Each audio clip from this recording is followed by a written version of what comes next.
Assalamualaikum warahmatullahi wabarakatuh. Perkenalkan, nama saya Aprilia Rahayuningsi, NRP 18033 dari Departemen Fisika Institut Teknologi 10 November. Nah, kali ini saya akan menjelaskan tentang makalah yang telah saya buat. Nah, sebelumnya kita telah diberikan garis besar untuk tema makalahnya, yaitu tentang penyerapan dosis pada media radioaktif. Nah, saya mengambil sebuah tema kecil, yaitu tentang dosis serap sinar gamma 60 CO atau kobalt 60 dalam radioterapi kanker.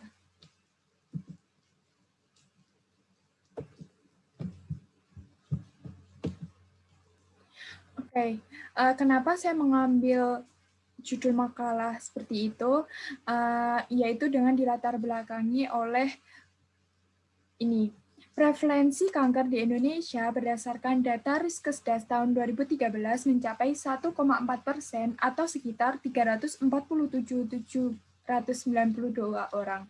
Nah, dari 10,9 juta orang yang didiagnosis menderita kanker di seluruh dunia setiap tahun, sekitar 50% memerlukan radioterapi.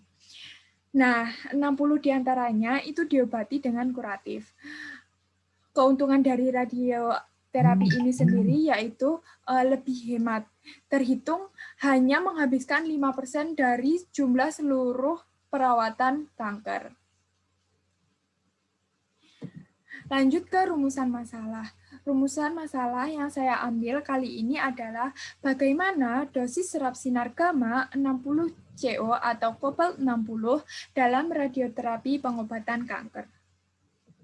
Lanjut, dari rumusan masalah yang telah saya ambil, saya mengambil tujuan. Nah, untuk tujuan sendiri, yang pertama itu untuk mengetahui dosis serap dalam radiasi sinar gamma 60 CO atau kobalt 60 di pengobatan kanker, dan juga yang kedua untuk mengetahui dampak yang timbul dari jumlah dosis serap radioterapi sinar gamma 60 CO dalam pengobatan kanker.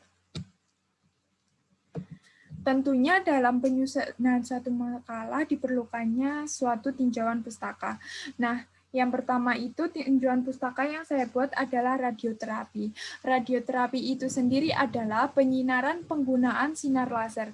Jadi, pengobatan ini menggunakan suatu radiasi sinar. Nah, yang berkekuatan tinggi untuk membakar sel-sel kanker agar mati. Jadi sistemnya dari radiasi ini membuat sel-sel kanker tersebut mati dan menyisakan sel-sel yang normal atau bagus, sehingga dari sel-sel kanker itu tidak melakukan mutasi ataupun penggandaan sel, atau yang kita sebut dengan pembelahan sel. Nah, radioterapi sendiri juga dapat digunakan untuk dua tujuan. Yang pertama itu pengobatan paliatif atau hanya untuk mengurangi gejala. Nah, pada umumnya pengobatan ini dipakai untuk penderita kanker yang stadium lanjut di mana tidak dapat dioperasi lagi karena sudah parah gitu. Nah, tujuan radioterapi pengobatan paliatif ini adalah untuk meringankan gejala, mengurangi rasa sakit, menghentikan pendarahan, atau mengurangi kerusakan struktur saraf di sekitar kanker atau tumor itu sendiri. Nah, sedangkan yang satunya adalah sebagai terapi utama. Nah, dalam terapi utama ini umumnya digunakan untuk orang-orang yang terdeteksi sejak dini timbulnya suatu kanker, sehingga ini bertujuan untuk mengecilkan tumor sebelum terjadi pengangkatan atau pembedahan. Nah, untuk bedanya antara radioterapi pengobatan paliatif dan juga terapi utama, yaitu untuk paliatif itu sendiri rentan waktu atau jangka waktu yang digunakan relatif jangka pendek. Jadi seperti pengobatan secara terus-menerus untuk meringankan gejala. Nah, biasanya itu diambil 1 hari dalam 1 minggu sampai 2 minggu, seperti itu. Nah, untuk terapi utama itu jangkanya lebih panjang karena di sini kita memberikan kesempatan sel-sel yang baik atau sel-sel yang normal untuk melakukan perbaikan dirinya, yaitu dengan cara membelah. Kan kalau kita di radioterapi, sel-sel kanker otomatis akan dirusak sehingga mati. Nah, di situ kesempatan untuk sel-sel normal itu untuk tumbuh itu ada kesempatan sehingga ada waktu untuk memperbaikinya.